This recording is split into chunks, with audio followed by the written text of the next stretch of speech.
Өнгөрч буй хичээлийн жилд Монгол Улсын боловсролын их сургууль нь байгууллагын магадлан эзэмшлэлд орж 3 дахь удаага магадлан эзэмшлэглээ.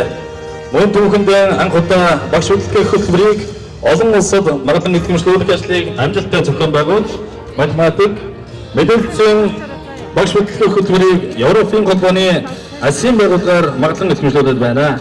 Энэ хөтөлбөрүүдийг амжилттай магадлан эзэмшлэснийг гэрчлэх магадлан эзэмшлийн сертификат өнгөрсөн 7 хоногт холбооны бүгд найрамд Герман улсаас Монгол Улсын боловсролын их сургууль ирснийг дуулгахад таатай байна.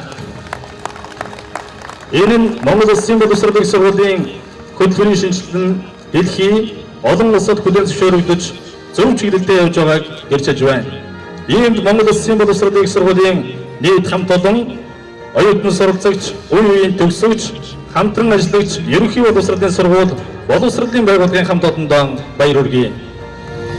Ингээд олон улсад магадлан эзэмшлэгдсэн математикийн багш, медицин багш бэлтгэх хөтөлбөрийн сертификатыг гардан авна гэж математик байгалийн ухааны сургуулийн захирал Алтангоо, хөтөлбөрийн надууны дарга Ганбаатар, математикийн техникийн эрхлэгч Сандаг Дорж, медицин техникийн эрхлэгч Цэдэвсрэн нарыг тайснаа урьж байна. Магадлан эзэмшлийн сертификатыг гардуулах хэмээн Монгол Улсын боловсролын их сургуулийн захирал Мантхтаныг урьж байна. Мөн боловсролын шинжилгээний спортын яамны олон улсын төсөл хөтөлбөр гадаад харилцааны албаны газрын дарга Ууган Баяр таныг урьж байна.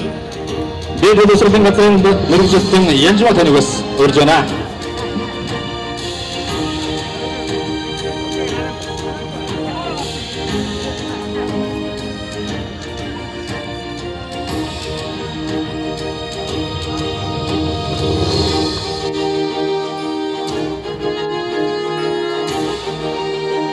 Баяр хүргэе.